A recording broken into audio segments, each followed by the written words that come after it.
Assalamualaikum warahmatullahi wabarakatuh. Di sini kami dari kelompok C akan menjelaskan investasi pada ekuitas. Sebelumnya, izinkan kami memperkenalkan diri terlebih dahulu. Dengan saya sendiri, Melanie Amelia, dengan PM akhir 275, lalu ada rekan saya Karisa Firdak Agustin, dengan PM akhir 021, lalu ada Dewi Azilatun Naila, NPM akhir 022, ada Nurul Silsilati Rahmah, NPM akhir 035, lalu ada Rahma Agustina, dengan NPM akhir 136, ada Eliza Dwi Renata, dengan NPM akhir 192, lalu ada Evidia dengan NPM akhir 214, dan ada Wafa Aisyah dengan NPM akhir 318. Baik, yang pertama, investasi ekuitas. Investasi ekuitas merupakan kepemilikan saham seperti saham biasa, saham preferen, atau saham modal lainnya. Investasi ini juga mencakup hak untuk memperoleh atau melepaskan kepemilikan saham dengan harga yang disepakati atau dapat ditentukan seperti dalam waran dan hak. Nah, tingkat perolehan kepentingan suatu perusahaan atas saham perusahaan lain secara umum menentukan perlakuan akuntansi atas investasi setelah akuisisi. Nah, klasifikasi investasi semacam itu bergantung pada persentase saham suara investi yang dimiliki oleh investor. Nah, apa aja? Yaitu yang pertama, kepemilikan kurang dari 20%. Nilai wajar investor memiliki kepentingan pasif. Lalu yang kedua, ada kepemilikan antara 20% dan 50%. Metode ekuitas, investor memiliki pengaruh yang signifikan. Lalu yang ketiga, kepemilikan lebih dari 50%, laporan konsolidasi, investor memiliki kepentingan pengendalian. Nah, baik, selanjutnya di sini akan membahas mengenai kepemilikan kurang dari 20%. Nah, apabila investor memiliki kepentingan kurang dari 20%, diasumsikan bahwa investor tersebut memiliki pengaruh kecil atau tidak sama sekali terhadap pihak yang diinvestasikan. Dan terdapat dua klasifikasi untuk kepemilikan kurang dari 20%. Nah, berdasarkan IFRS, asumsinya adalah bahwa investasi ekuitas dimiliki untuk diperdagangkan, artinya perusahaan memegang sekuritas ini untuk mendapatkan keuntungan dari perubahan harga. Namun, beberapa investasi ekuitas dimiliki untuk tujuan selain perdagangan. Misalnya, perusahaan mungkin diharuskan memiliki investasi ekuitas untuk menjual produknya di area tertentu. Nah, akibatnya IFRS memungkinkan perusahaan untuk mengklasifikasikan beberapa investasi ekuitas sebagai non-perdagangan. Investasi ekuitas non-perdagangan dicatat pada nilai wajar di laporan posisi keuangan dengan keuntungan dan kerugian yang belum direalisasi dilaporkan dalam pendapatan komprehensif lain. Assalamualaikum warahmatullahi wabarakatuh. Perkenalkan, nama saya Dewi Azilatun Naila dengan nomor NPM akhir 022. Baik, di sini saya akan menjelaskan materi tentang investasi utang perdagangan. Nah, investasi utang perdagangan adalah surat utang yang dimiliki oleh perusahaan dengan tujuan utama untuk dijual kembali dalam jangka pendek. Nah, perusahaan biasanya membeli jenis investasi ini agar bisa mendapatkan keuntungan dari fluktuasi harga pasar karena sifatnya jangka pendek. Nah, laporan keuangannya itu harus menggunakan nilai wajar atau fair value, bukan hanya biaya perolehan. Nah, selanjutnya yaitu pelaporan dan penyesuaian nilai wajar. Perusahaan wajib melaporkan trading security dengan nilai wajar di setiap akhir periode. Selisih antara harga perolehan dengan nilai wajar disebut unrealized holding gain atau loss. Selisih ini diakui langsung dalam laporan laba rugi atau net income, bukan dalam penghasilan komparatif lain. Contohnya, jika portofolio investasi memiliki biaya perolehan senilai 314.450 euro, tetapi nilai wajarnya di akhir periode adalah 318.200, maka ada kenaikan harga sebesar 3.750 euro. Nah, kenaikan ini itu dicatat sebagai penyesuaian nilai wajar atau fair value adjustment dan diakui sebagai laba belum terrealisasi. Nah, jika investasi ini dijual ketika ketika trading security ini dijual, perusahaan mengurangi nilai tercatat sebesar biaya perolehannya. Selisih antara harga jual dan biaya perolehan akan dicatat sebagai laba atau rugi penjualan di laporan laba rugi. Nah, untuk materi selanjutnya adalah fair value option. Nah, selain metode di atas, perusahaan juga dapat menggunakan option nilai wajar atau fair value of option. Dengan opsi ini, hampir semua aset keuangan bisa dinilai pada nilai wajar. Nah, ada juga semua perusahaan nilai wajar akan langsung masuk ke laba rugi. Alasan utamanya, penggunaan opsi ini adalah untuk menghindari ketidaksesuaian antara aset dan kewajiban yang diukur dengan metode yang berbeda. Nah, contohnya, jika sebuah perusahaan memegang obligasi dengan biaya perolehan 100.000 euro, namun nilai wajarnya di akhir periode itu naik menjadi 113 euro, maka perusahaan mencatat kenaikan sebesar 13.000 euro sebagai laba belum terrealisasi pada laporan laba rugi. Nah, kesimpulannya adalah investasi utang perdagangan itu memberikan gambaran lebih nyata tentang kondisi keuangan karena nilai wajar itu selalu diperbarui sesuai harga pasar. Dengan begitu, informasi yang disajikan ini bisa lebih relevan untuk pengambilan keputusan oleh manajemen maupun investor. Perkenalkan, saya Rohma Agustina dengan NPM akhir 136. Di sini saya akan menjelaskan tentang non-trading equity investment. Jadi non-trading digunakan ketika perusahaan membeli saham bukan untuk trading jangka pendek tetapi untuk tujuan lain, misalnya regulasi, strategi bisnis, atau hubungan jangka panjang. Kemudian karakteristik non-trading equity investment yang pertama yaitu fair value tetap digunakan dalam laporan posisi keuangan. Kemudian unrealized gain or loss tetap dicatat di akun unrealized holding gain or loss equity dan masuk ke dalam other comprehensive income.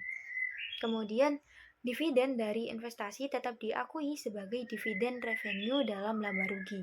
Kemudian ketika dijual, hasil penjualannya diakui pada nilai wajar yaitu unrealized gain atau loss yang sebelumnya di other comprehensive income dapat dipindahkan ke retained earning bukan ke laba rugi. Berikutnya adalah contoh ilustrasi. Pada 10 Desember 2022, Republik SA membeli 1.000 saham biasa Hawthorne Company seharga 20,75 euro per saham dengan total 20.750 euro.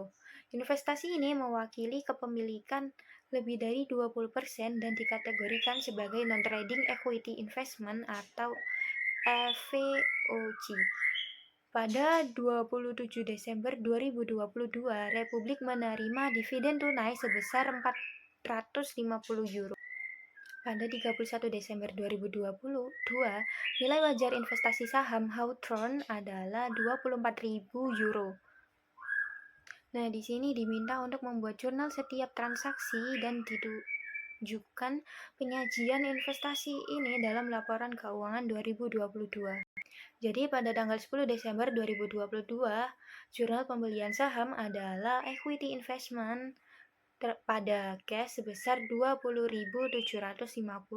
Kemudian pada tanggal 27 Desember 2022, penerimaan dividen jurnalnya adalah cash pada dividen revenue sebesar 450.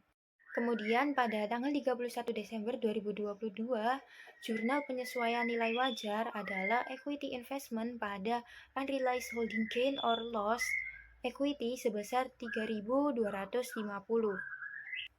Kemudian penyajian dalam laporan keuangan 31 Desember 2022, equity investment sebesar 24.000 euro, kemudian pada equity accumulated other comprehensive gain sebesar 3.250 euro.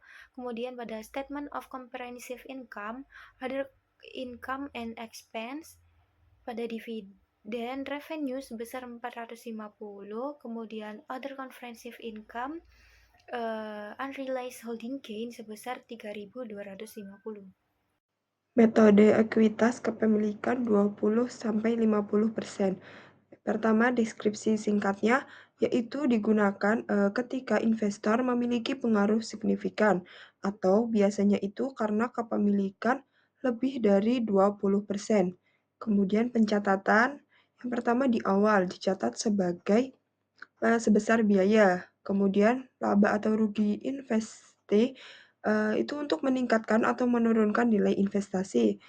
Kemudian yang ketiga dividen, yaitu mengurangi nilai investasi atau bukan pendapatan.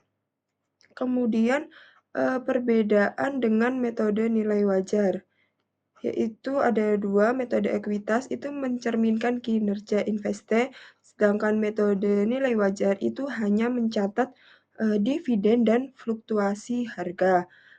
Kerugian melebihi nilai investasi itu umumnya dihentikan kecuali ada jaminan atau prospek kembali profit. Assalamualaikum warahmatullahi wabarakatuh. Saya Elisa Dwi Renata dengan NPM Akhir 192. Nah, yang pertama di sini saya akan menjelaskan tentang holdings of more than 50%, atau kepemilikan lebih dari 50%.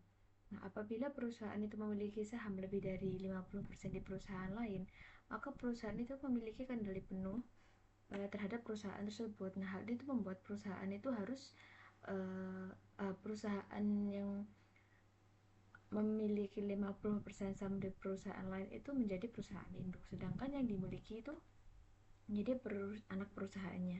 Nah, akibatnya perusahaan induk tadi itu harus menyusun laporan keuangan consolidation untuk menyajikan posisi keuangan dan kinerja kedua perusahaan seolah-olah mereka itu adalah satu entitas ekonomi.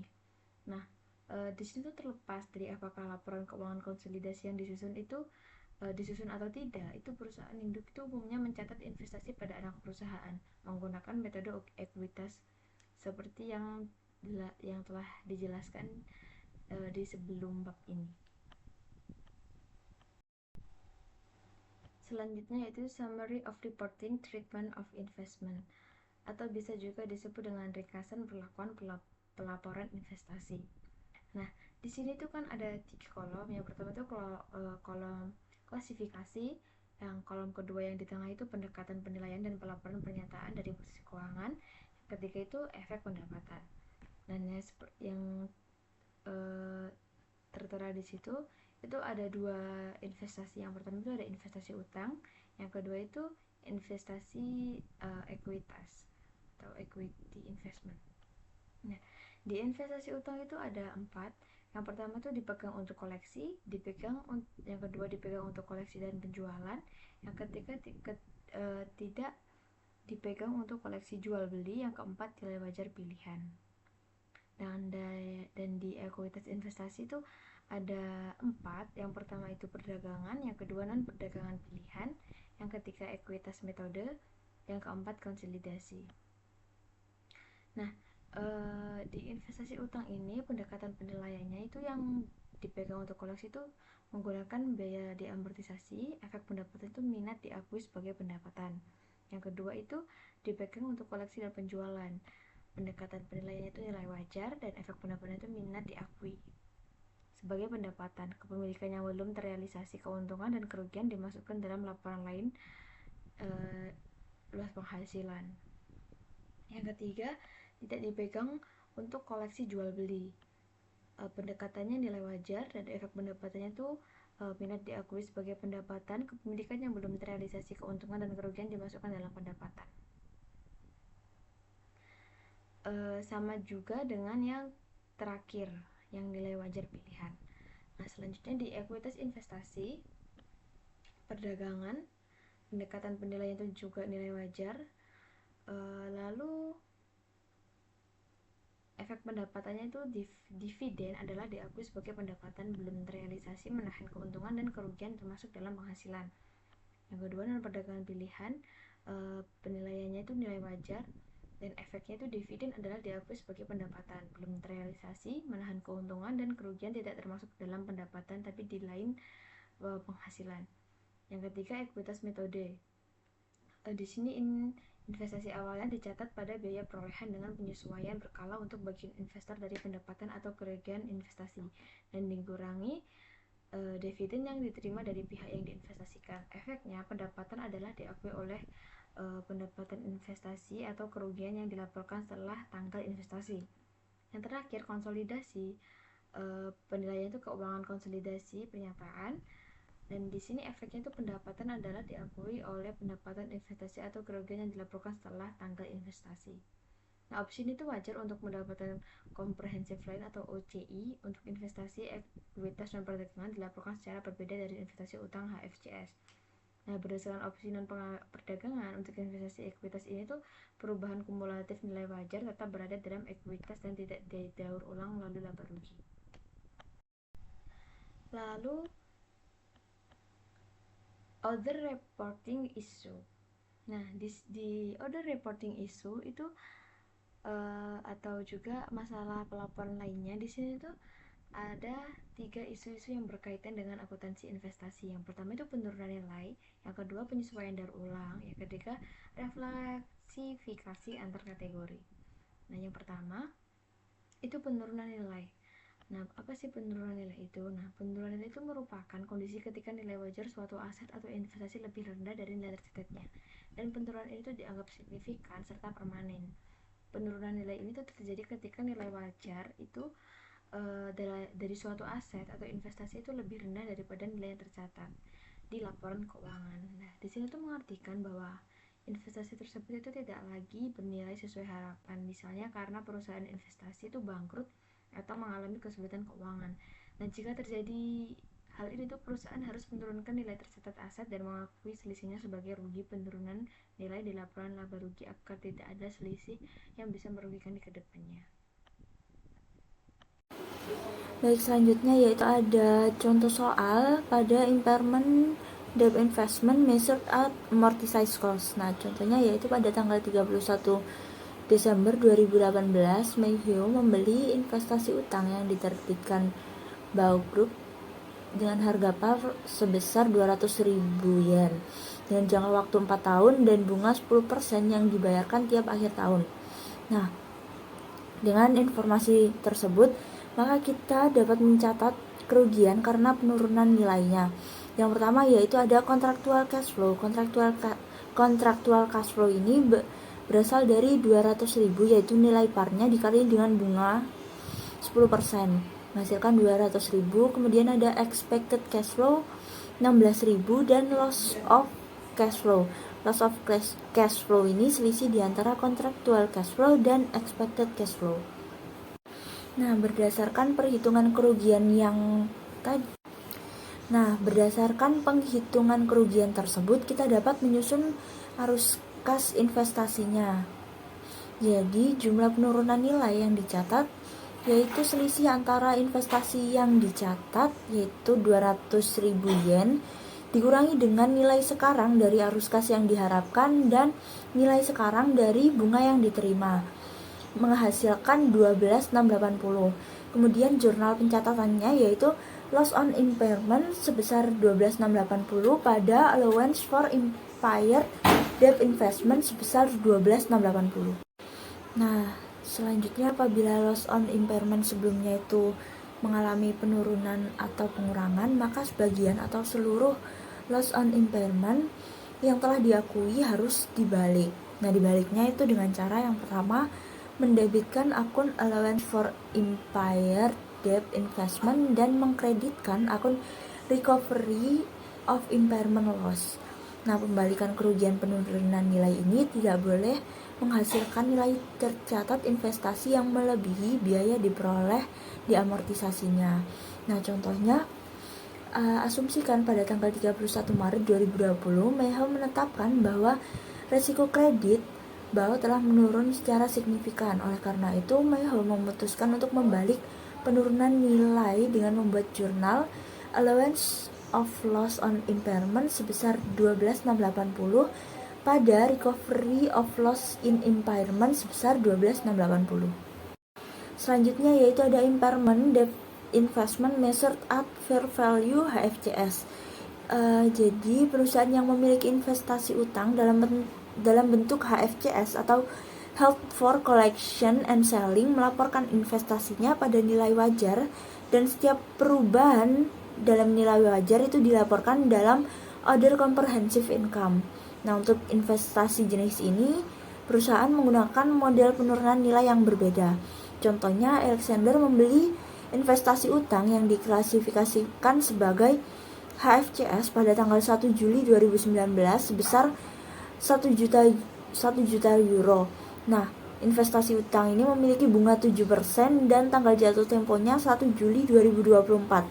Pada tanggal 31 Desember 2019, nilai wajar investasi menurun menjadi 960.000 yang disebabkan oleh meningkatnya suku bunga pasar.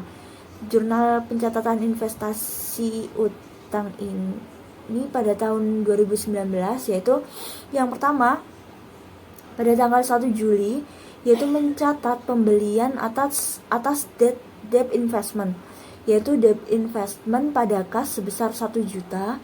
Kemudian pada tanggal 31 Desember yaitu mencatat pendapatan bunga. Jurnalnya kas pada interest revenue sebesar 35.000. 35.000 ini didapat dari 1 juta dikali 7% bunganya dibagi 2 ini karena setengah tahun. Kemudian pada tanggal 31 Desember untuk mencatat decrease in fair value, yaitu unrealized holding gain or loss pada ekuitas. Pada fair value adjustment senilai 40.000 ini didapat dari 1 juta dikurangi dengan 960.000 euro. Kemudian pada tanggal 31 Desember untuk menutup unrealized gain or loss, yaitu accumulated other comprehensive income pada unrealized holding gain or loss di ekuitas senilai 40.000. Kemudian pada tanggal 31 Desember laporan keuangan Alexander menunjukkan asetnya yaitu debt investment senilai 960, yaitu dari 1 juta dikurangi dengan 40.000. Equity-nya yaitu dari accumulated other comprehensive income loss 40.000, dan income statement other income and expense dari interest revenue senilai 35.000. Selanjutnya, bagaimana perlakuan akuntansi apabila penurunan nilai sebesar 40.000 tersebut diakibatkan oleh yang pertama 10.000 disebabkan oleh perubahan suku bunga pasar dan 30.000-nya disebabkan oleh resiko kredit. Nah, untuk mencatatnya yaitu loss on impairment sebesar 30.000 dan unrealized holding gain or loss di ekuitas sebesar 10.000 pada allowance for impairment debt investment sebesar 30.000 dan pada fair value adjustment sebesar 10.000. Kemudian untuk menutup unrealized gain or loss ekuitas yaitu accumulated other comprehensive income sebesar 10.000 dan unrealized gain or loss di ekuitas sebesar 10.000. Selanjutnya pada tanggal 31 Desember laporan keuangannya menunjukkan debt investment sebesar 960 itu dari 1 juta dikurangi dengan allowance for impaired debt investment 30.000 dikurangi dengan fair value adjustment 10.000. Kemudian accumulated other comprehensive income-nya 10.000, sehingga income statement-nya yaitu other comprehensive income, ada interest revenue 35.000 dan loss impairment 30.000.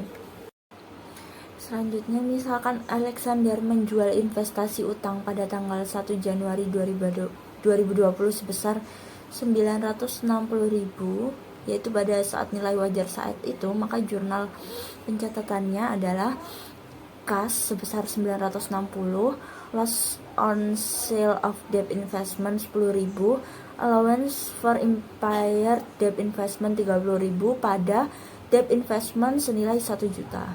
Dan jurnal keduanya yaitu fair value adjustment 10.000 pada accumulated comprehensive income 10.000. Kemudian bagaimana perlakuan akuntansinya apabila Alexander memutuskan untuk tetap memegang investasinya dan kemudian ternyata resiko kredit investasi menurun sebesar 15.000. Maka pencatatannya yaitu allowance for impaired debt investment 15.000 pada recovery of impairment loss 15.000. Selanjutnya yaitu recycling adjustment and reporting issue single period.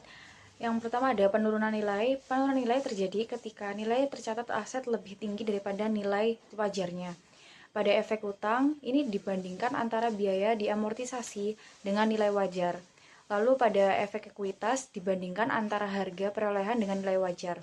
Kerugian kredit yang diperkirakan harus diakui di laporan laba rugi. Lalu ada laporan laba komprehensif, yaitu perusahaan dapat menampilkan pendapatan komprehensif dengan dua pilihan. Yang pertama ada digabung bersama laporan laba rugi, dan yang kedua bisa disajikan dalam laporan terpisah.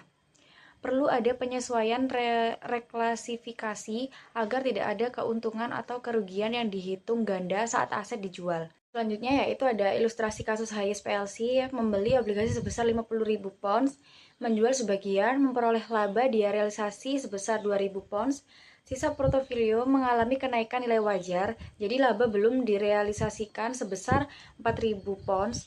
Laporan keuangan mencatat laba bersih sama dengan bunga plus laba direalisasi. Sini saya akan menjelaskan recycle adjustment multi-period. Pada saat sebuah perusahaan menjual sekuritas selama tahun berjalan, dapat terjadi penghitungan ganda atas keuntungan dan kerugian yang direalisasikan dalam pendapatan komprehensif. Penghitungan ganda ini terjadi saat sebuah perusahaan melaporkan keuntungan dan kerugian yang belum direalisasikan dalam pendapatan komprehensif pada periode sebelumnya dan melaporkan keuntungan dan kerugian ini sebagai bagian dari laba bersih tahun berjalan. Nah, untuk memastikan bahwa keuntungan dan kerugian tidak dihitung dua kali pada saat penjualan terjadi, maka diperlukan sebuah penyesuaian reklasifikasi. Nah, di sini ada contoh dari multi period. Misalkan Open itu memiliki dua investasi utang HFCS dalam portofolionya pada akhir tahun 2021 yang mana itu merupakan tahun pertama operasinya. Sebagaimana tersaji, yaitu Lehman memiliki bonds 6%, lalu amortized cost-nya 80.000, fair value 105.000, maka ada unrealized holding gain sebesar 25.000. Woods bonds-nya 7%, lalu amortized cost-nya 120.000, fair value 130.000, maka unrealized holding gain 15.000. Sehingga total portofolio pada amortized cost 200.000, fair value 240.000, dan unrealized gain 40.000. Perlu diingat, itu akan dicatat pada fair value adjustment sebesar 40.000. Nah, juga untuk mencatat fair value adjustment, karena ada gain, maka dicatat di sisi kredit sebesar 40.000 dan fair value adjustment di sisi debit. Apabila Open melaporkan laba bersih tahun 2021 sebesar 350.000, maka perusahaan menyajikan laporan laba komprehensif yang mana di sini ada net income sebesar 350.000 dan other comprehensive income sebesar 40.000. Maka comprehensive income-nya 350.000. Nah, jurnal untuk memindahkan unrealized holding gain equity ke accumulated other comprehensive income, maka di tanggal 31 Desember 2021 itu perlu dilakukan jurnal penutupan. yaitu unrealized gain or loss equity pada accumulated other comprehensive income sebesar 40.000. Nah, pada 10 Agustus 2022, Open menjual obligasi Lehman sebesar 105.000 dan merealisasikan keuntungan dari penjualan. Jadinya cash sebesar 105.000 diterima, yaitu pada debt investment 80.000 dan gain on sale of investment sebesar 25.000. Nah, ilustrasi ini itu menunjukkan perhitungan dari perubahan dalam akun fair value adjustment, karena hanya investasi Woods. Nah, karena Lehman sudah dijual. Nah, Woods 7%, cost 120.000, fair value 155.000, maka terjadi unrealized holding gain sebesar 35.000. Sedangkan tahun lalu fair value adjustment-nya itu di sisi debit sebesar 45.000. Sedangkan tahun ini fair value-nya itu 35.000, maka harus dikurangi 5.000 dengan cara mengkredit fair value adjustment sebesar 5.000 dan mendebit unrealized holding gain or loss equity sebesar 5.000. Lalu misalkan Open melaporkan laba bersih 720.000 pada tahun 2022 termasuk realisasi penjualan atas aplikasi Lehman, maka laporan pendapatan komprehensif itu disajikan. Jadi net income-nya termasuk gain sebesar 25.000 atas penjualan Lehman 750.000, lalu OC-nya 5.000 sehingga comprehensive income 715.000. Nah, pada tanggal 31 Desember 2022, Open melaporkan investasi utang di laporan posisi keuangannya sebesar 155.000 dan accumulated other comprehensive income pada equity itu sebesar 35.000. Nah, jurnal untuk memindahbukukan unrealized holding loss equity ke accumulated comprehensive income, yaitu accumulated other comprehensive income pada unrealized holding gain or loss equity sebesar 5.000. Nah, tadi itu seolah-olah seperti double gitu. Nah, penyesuaian klasifikasi ini itu dapat dibuat di lapor laba rugi, di accumulated other comprehensive income atau di catatan atas laporan keuangan. IASB lebih memilih klasifikasi ini disihkan di accumulated other comprehensive income dalam catatan atas laporan keuangan. Nah, untuk kasus Open tadi itu penyajiannya menjadi di mana di sini saldo awalnya 40.000, current period other comprehensive-nya 20.000. Kemudian ada reklasifikasi dari accumulated other comprehensive income sebesar 25.000. Sehingga unrealized holding loss-nya yaitu 5.000. Sehingga net ending balance-nya menjadi 35.000. Next, ada transfer between categories, di mana ini pemindahan investasi dari satu kategori ke kategori lain hanya boleh terjadi ketika model bisnis untuk mengelola investasi berubah, sering disebut sebagai reklasifikasi. Nah, IASB ini memperkirakan perubahan seperti itu jarang terjadi. Perusahaan memperlakukan pemindahan di antara klasifikasi ini secara prospektif, yaitu pada awal periode akuntansi setelah perubahan pada model bisnis. Contohnya, British Sky Broadcasting Group itu memiliki portofolio investasi utang yang diklasifikasikan sebagai trading, yaitu investasi utang yang bukan dipegang untuk ditagih, melainkan untuk ditujukan untuk mendapatkan keuntungan, yaitu profit, dari perubahan suku bunga.